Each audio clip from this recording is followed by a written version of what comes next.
আসসালামু আলাইকুম। ডক্টর মোহাম্মদ ইউনূসের এই যে কান্নাটা, এটা কোনো আবেগ বা অনুভূতি এটা দিয়ে সে প্রকাশ করছে।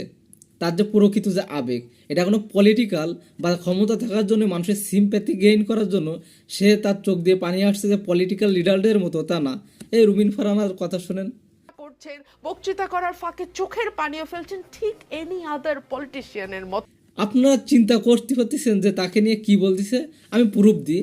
ডক্টর মোহাম্মদ ইউনূস সে ৭৪-এর দুর্ভিক্ষর কথা স্মরণ করে তার চোখের সামনে ভেসে উঠছে সে হৃদয় বিদারক কাহিনী, তাই সে কান্নাকাটি করছে। এখন সে কেন ৭৪ স্মৃতিচারণ করছে?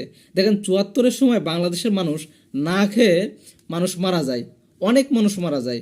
এখন এই ৭৪-এর পর ডক্টর মোহাম্মদ ইউনূস সে কিন্তু চাইলেও বিদেশে সেটেল থাকতে পারতেন, সেখানে চাকরি করতে পারতেন। তিনি চট্টগ্রাম ইউনিভার্সিটিতে তিনি লেকচারার ছিলেন, কিন্তু সে সব কিছু বাদ দিয়ে তিনি ১৯৭৬ সালে একটা ব্যাংক প্রতিষ্ঠা করলেন, যে ব্যাংকের মাধ্যমে কী হবে, গরিব মানুষরা লোন নিতে পারবে এবং তারা একটু ঘুরে দাঁড়াতে পারবে, দুটো ভাত খাইতে পারবে, সেমন একটা চিন্তাভাবনা নিয়ে তিনি করলেন। সুদ আছে, ওটা আমি পরে ওই আলোচনায় আসছি। এবং তিনি যে ব্যাংক প্রতিষ্ঠা করলেন, এখানে তার লাভ কি? এই যে মির্জা আব্বাস যে ব্যাংক প্রতিষ্ঠা করছে, এই ব্যাংকের মালিককে তিনি নিজেই। কিন্তু এই যে ব্যাংক প্রতিষ্ঠা করলো ডক্টর মোহাম্মদ ইউনূস, সব কিছু ছেড়ে দিয়ে তার মালিককে, ইউনূস না, তার মালিক ওই সময় ছিল যারা ঋণ গ্রহণ করবে ওখান থেকে, বা ওই ব্যাংক থেকে যারা ঋণ নিয়ে সচ্ছল হবে, তারাই এর মালিক থাকবে ৬০%, এবং বাকি ৪০% থাকবে সরকার, মানে বাংলাদেশ সরকার। কিন্তু বর্তমানে এসে দাঁড়াইছে মোট ৯৭% গ্রামীণ ব্যাংকের মালিক এই সাধারণ জনগণ যারা ঋণ গ্রহণ করেছে ডক্টর মোহাম্মদ ইউনূসের এই প্রতিষ্ঠান থেকে, মানে গ্রামীণ ব্যাংক থেকে যারা ঋণ গ্রহণ করছে, তারাই ৬০% মালিক না, এখন তারা এখন ৯৭% মালিক হয়ে গেছে, এবং বাকি ৩% মালিক বাংলাদেশ সরকার। তার মানে তার অংশীদার কি? যে একটা ব্যক্তি সব কিছু বাদ দিয়ে একটা ব্যাংক প্রতিষ্ঠা করলো, সেই ব্যাংকের টোটাল মালিকানা থেকে 1% বা 0.1% মালিকানা তার নাই। তিনি এতদিন যাবৎ সেখানে একজন চাকরিজীবীর মতো কাজ করছে, একজন অর্থনীতিবিদকে পশ্চিমারা শান্তিতে নোবেল পুরস্কার দিয়েছে, খালি খালি না, এবং সে প্রতিষ্ঠানকেও। জিনিসটা আপনাকে ভাবতে হবে যে সে একজন অর্থনীতিবিদ, কিন্তু তার পুরস্কারিত করা হয়েছে শান্তিতে। প্রতি বছর তো এত মানুষ নোবেল পায়, কম মানুষ নোবেল পায়?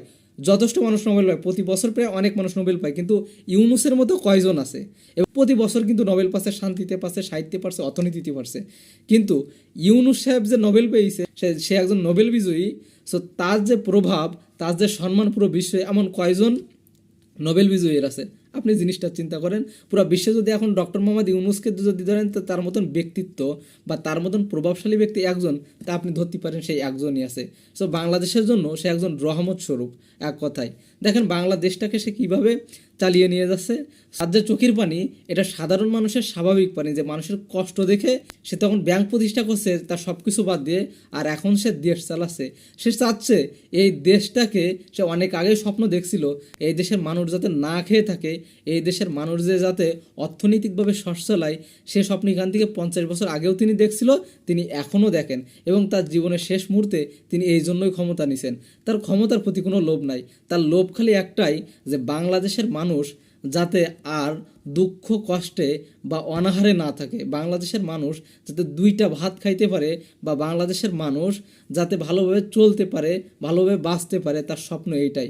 আগেও যা ছিল এখনও তাই, আর সেই জন্যই সে নোবেল পাইছে শান্তিতে। জিনিসটা একটু সবাই মাথায় রাখবেন।